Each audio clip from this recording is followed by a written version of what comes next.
Olá, amigos, tudo bem? Eu sou o pastor Edson Barros, da Igreja Missão Apostólica da Graça, situada na rua Sargento Boining, número 45, Castelânia, Petrópolis, Rio de Janeiro, ok? E esta é a segunda parte, capítulo de número 2, ou a segunda parte, tá? Da mensagem sobre os desigrejados, ok? E eu quero que você se inscreva aqui em meu canal, clique no sininho, graças a Deus já estou com 3.000. No começo do ano eu estava com 340, já estou com 3.000, glória a Deus. Obrigado a todos vocês.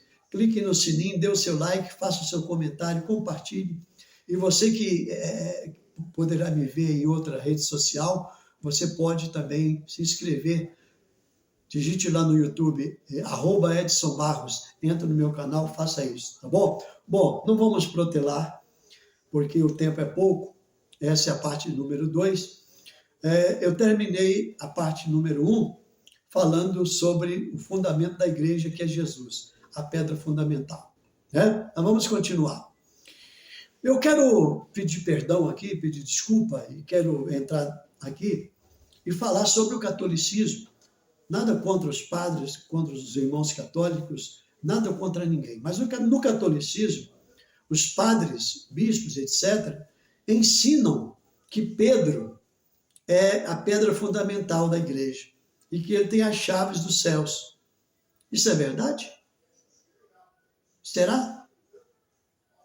Não estou aqui para jogar pedra em ninguém, pelo amor de Deus. Não estou aqui para condenar ninguém. Quero apenas mostrar a verdade da palavra de Deus, independente da religião.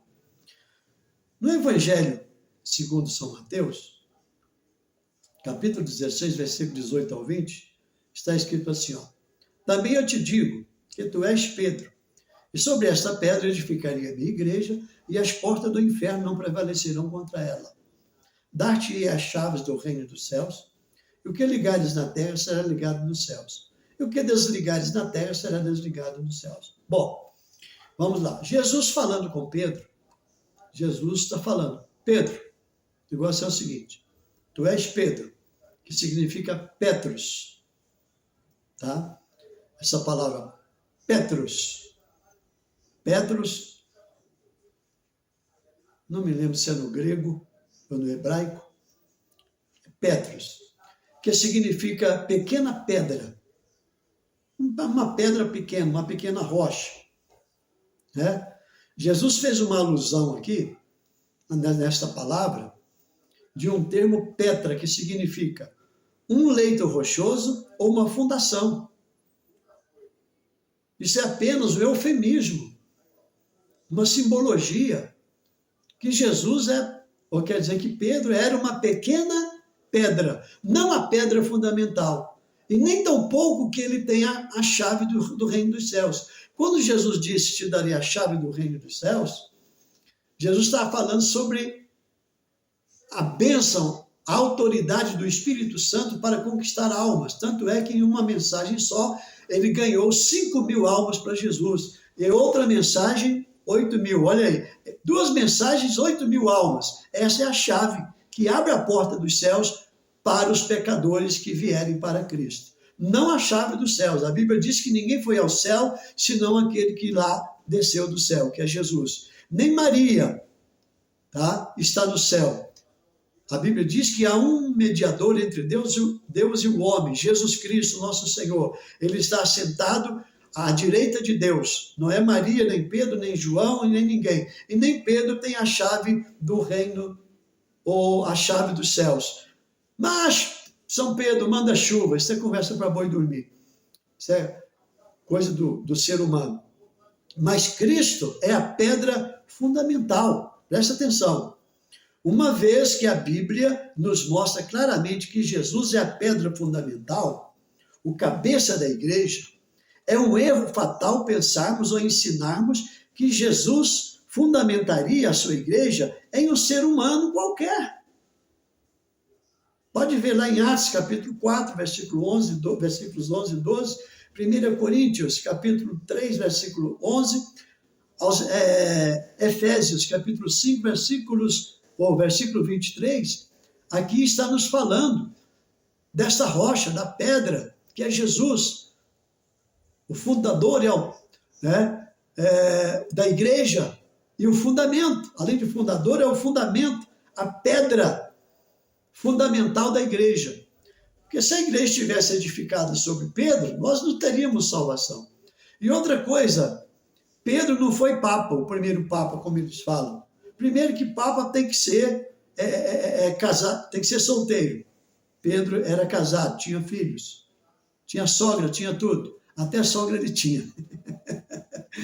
Brincadeira, tá? Então Pedro não foi papa, entendeu? Então, isso é apenas uma força de expressão, porque Jesus é a pedra fundamental. E você precisa estar fundamentado em Cristo, para não se escandalizar com qualquer coisa e sair da igreja, ou deixar Jesus. E usar como subterfúgios muitas coisas, né? Para deixar de servir a Deus. Vamos ver aqui agora, eu falei sobre que Deus não habita em templos feitos por mãos humanas, né? No primeiro capítulo. Qual a necessidade do cristão de se reunir em um templo? Em Salmo 122, versículo 1, Davi nos diz o seguinte: alegrei-me quando me disseram, vamos à casa do pastor? Não.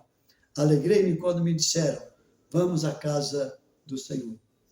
Continuando, Atos capítulo 2, versos 46 e 47. Diariamente perseveravam unânimes no templo, partiam o pão de casa em casa e tomavam as suas refeições com alegria e singeleza de coração, louvando a Deus e cantando com simpatia e contando com simpatia de todo o povo. Enquanto isso, acrescentava-lhes o Senhor dia a dia os que iam sendo salvos. Não há necessidade de estar na igreja. Eu posso buscar a Deus no meio do mato, Deus vai me ouvir. Eu posso orar em casa, Deus vai me ouvir. Sim, você pode orar sentado lá no trono, em cima do vaso, no seu vaso, como eu oro às vezes. Você pode orar no meio da rua, dentro de um avião, viajando, dentro do seu carro, do seu veículo, dentro de um trem. Você pode orar onde quer que você esteja ou vier a estar. Você pode orar, Deus vai te ouvir. Isso é fato, é bíblico. Mas agora, qual a importância de você estar dentro de um templo? Deus não habita lá, mas quando você está lá, Deus está em você. Isso é fato. A Bíblia diz que a igreja primitiva, eu vi uma senhora, uma pregadora falando aí, porque as irmãs do círculo de oração estão aqui inventando história, porque não sei o quê, faz chá, faz não sei o quê, para convidar as irmãs para vir para o círculo de oração. Não há necessidade disso. Sim.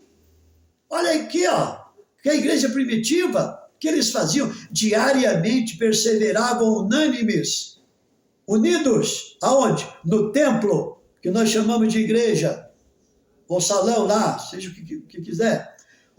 Partiam o pão de casa em casa e tomavam as suas refeições com alegria e singeleza de coração.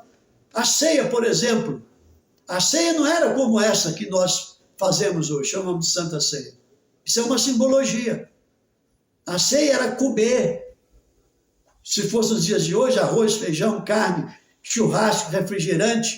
A gente não bebe bebida alcoólica, refrigerante, suco, água. Era aquela festa, todo mundo comia, bebia. Naquela época eles bebiam vinho. Comiam, bebiam, se alegravam, oravam, buscavam a Deus, etc, etc, etc. Assim eram. Por que não podemos fazer isso hoje? Não é errado não, minha senhora. A senhora está equivocada. Aprenda um pouco mais a palavra de Deus para depois jogar pedra na janela dos outros, ou fazer pré-julgamento. Então o povo de Deus, a igreja primitiva, fazia isso, tanto no templo quanto de casa em casa. É o que devia acontecer hoje. Se reuniam, comiam, bebiam, se alegravam, louvando a Deus e contando com a simpatia de todo o povo. O povo gostava. Enquanto isso, acrescentava-lhes o Senhor dia a dia o que se iam sendo salvos. Olha que maravilha. Então eles faziam assim. se reuniam, comiam, participavam da ceia, se alegravam, oravam, eram cheios do Espírito Santo. Dessa forma. A Bíblia mudou? Não, quem mudou foi o homem. Agora, até aqui que nós chamamos Santa Ceia, uma vez ao mês, quem inventou isso foi o homem. Se eu quiser tomar ceia todo dia, eu posso. E a ceia não é só o corpo, o pão e o vinho, o suco que nós, naquela época era vinho, não importa se era o vinho forte, o mosto, ou mais fraco, mas era vinho, tinha teor alcoólico. Sim, o povo participava, Jesus participou. Agora, quem inventou isso uma vez ao mês e se fala Santa Ceia, foi o homem. É claro que depois que damos graça, apresentamos a Deus, santificamos em nome de Jesus. Mas não da forma como as pessoas fazem. Ok? Então precisamos nos reunirmos, precisamos fazer aquilo, né, que Deus quer que façamos. Vamos ver aqui quais são os sintomas das pessoas desigrejadas. Quando inicia, antes delas saírem da igreja. Vou orar em casa mesmo. Vou pegar o dinheiro do dízimo e ajudar alguém necessitado. Vou dar um tempo para me refletir. Eu não gosto do pastor, porque o pastor brinca demais, ou o pastor é muito sério, ou a palavra do pastor é muito, muito forte. Eu não gosto daquele obreiro ou obreira, ou se decepcionou com alguma coisa. Esta é a realidade de hoje. Tem muita gente decepcionada e usa como subterfúgio essas coisas para saírem da igreja e até afastar-se do caminho de Deus. E pode até perder a salvação. Veja o que o Senhor Jesus nos diz em Apocalipse 3:20. Eis que eu estou à porta e bato. Se alguém ouvir a minha voz e abrir a porta, eu entrarei, cearei com ele e ele comigo. Então eu quero falar com você. Por que eu estou fazendo isso? Porque eu não tenho câmeras, eu só tenho celular. Então, para melhorar um pouquinho, né? Perfil fica até mais bonito, filho. Graças a Deus eu passei por uma situação difícil, umas 2 semanas, mas hoje eu já estou bem melhor, graças a Deus. Parece que eu estou até mais bonito, não estou? Então vejam bem, Jesus está dizendo para você que está desigrejado, afastado, desviado do caminho de Deus. Eis que eu estou à porta e bato. Se alguém ouvir a minha voz, abrir a porta, eu entrarei, cearei com ele e ele comigo. Cear quer dizer festejar. Festejar. É isso que Jesus está falando com você. Desviado, desigrejado. Se você se decepcionou lá com o bispo, com o missionário, com a igreja que é rica, é milionária, esses que vivem se locupletando da fé, da boa fé das pessoas, eles não tiram a lã, que o pastor tem a obrigação de tosquiar a ovelha. A lã das ovelhas hoje são os dízimos, as ofertas, as ajudas para pagar as despesas da igreja, aluguéis dos salões, para manter o pastor que vive da obra. A lã da ovelha hoje é o dinheiro. Mas não da forma que muitos fazem por aí. Se tornaram apóstatas da fé, se tornaram mercenários, arrancando até, eles não tiram a lã, eles arrancam o sangue do couro das ovelhas. Não, eu sou a favor da prosperidade, eu prego prosperidade, eu ensino sobre o dízimo e oferta, mas tudo dentro dos padrões bíblicos, não da forma que eles fazem. Tem muitos líderes aí que se perderam o norteio do Espírito Santo e vão pagar diante de Deus. Tem jatinhos, tem helicópteros, tem isso. Eu não sou contra ter, não. O problema é que eles vivem na ostentação, enquanto a maioria dos pastores vivem na miséria, salários de miséria, chama ajuda de custo, miserável. Até membros, obreiros que vivem na miséria, enquanto eles vivem na ostentação, isso é pecado. Isso Deus não aprova em hipótese alguma.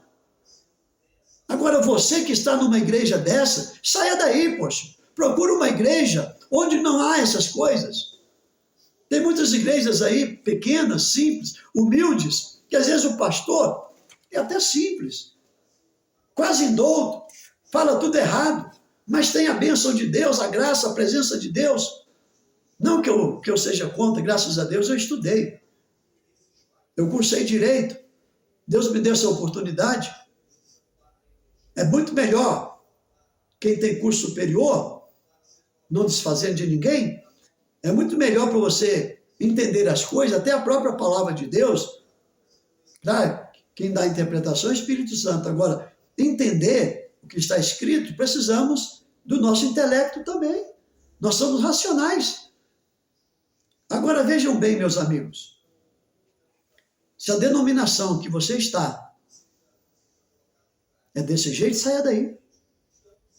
Às vezes, como eu disse, o pastor daquela igrejinha lá pequena é simples, é humilde, mas está na presença de Deus.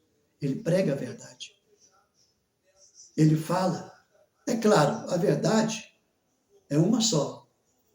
Tem várias formas de se empregar a verdade pelo Espírito Santo. Cada um é cada um. Eu não sou aqui, eu não vou, não sou extremista, nem tampouco fanático. Eu falo aquilo que a palavra de Deus diz. Ensino aquilo que Jesus mandou. E de pregar o evangelho a toda criatura. Então, saia daí. Procure uma igreja, qualquer igreja, minha ou outra, não tem problema. Se quiser ir na minha, a minha é humilde. A minha tem 4 meses, pouquinha gente, pouco dinheiro. Às vezes, até para comprar alimentos aqui, para mim, é um pouco complicado. Para colocar combustível no carro é complicado. Porque é comércio. Mas eu nunca, Deus sempre me prosperou, mas eu nunca me locupletei da fé das pessoas, nunca me exaltei, nunca me tornei altivo, sempre fui o mesmo. Como Paulo, já aprendi a ter fartura e a padecer necessidade. Então procure a nossa igreja, Igreja Missão Apostólica da Graça, Rua Sargento Boininho, 45, Castelânia, Petrópolis, Rio de Janeiro. Embora Deus me deu condições de estudar, mas sou uma pessoa simples, sou uma pessoa humilde, que atenda todo mundo, alegre, feliz, que trato todos por igual. O princípio da isonomia, todos são iguais, perante a lei, perante Deus, independentemente da raça, da cor, da fé, independente da etnia, da posição social, independente da opção sexual. Eu trato a todos com carinho, com amor, em nome de Jesus. Igreja Missão Apostólica da Graça, Rua Sargento Boininho, 45, Castelânia, Petrópolis. Está difícil? Tá. Porque é começo. Mas eu creio na vitória. Esses dias mesmo já ganhei 20 cadeiras. Deus já nos deu 2 caixas de som. Deus está abrindo as portas conforme a vontade dele. Eu estou esperando nele. E eu sei que quando Deus abrir as portas e quiser encher a igreja de gente, ele vai encher. Até nos dar um salão maior, melhor. E lá no centro, aqui no centro de Petrópolis, eu creio nisso. Estou orando para isso. Então, não fique desigrejado. Não fique afastado de Deus. Não use como subterfúgio os defeitos dos outros para perder sua fé, sua salvação. Eis que eu estou à porta e bato. Se alguém ouvir a minha voz, abrir a porta, eu entrarei. Vou festejar com ele e ele comigo. É isso que Jesus quer fazer com você. Tá bom, meu amigo e minha amiga? Guarde essa palavra em seu coração. Não fique desigrejado, nem tampouco desviado ou afastado de Deus. Volte para Jesus. Ok? Jesus espera por você. Eu também espero por você. 21 969 22 1107. Inclusive, quem quiser nos ajudar com uma oferta para pagar as despesas, tá sério? Meu Pix é o mesmo número, 21 969 22 1107. É o número do Pix, 21 969 22 1107. Ok? Você pode nos ajudar. e Deus vai multiplicar. Mas pela fé, com carinho, não barganhando com Deus. Aquilo que Deus falar ao seu coração. Seja R$1, 2, 3, 5, 10, 50, 100, ou 1.000, 10.000, ou 1.000.000. Aquilo que Deus falar ao seu coração, segundo Deus propôs no seu coração, faça a sua oferta. Entregue o dízimo. Sua igreja é rica, milionária? Entregue o dízimo lá na nossa igreja, que ainda é muito humilde, eu não diria pobre, mas humilde financeiramente. Deus vai te abençoar muito mais. Tá bom? Deus abençoe a todos. Um beijo no coração. Me perdoem se eu feri alguém, se alguém não gostou. A todos vocês eu peço perdão. Não tive intenção de jogar pedra em ninguém, apenas mostrar a verdade para vocês. Tá bom? Um abraço, até a próxima, se Deus quiser. Um beijo no coração de todos vocês. Amo vocês em Cristo. Até a próxima.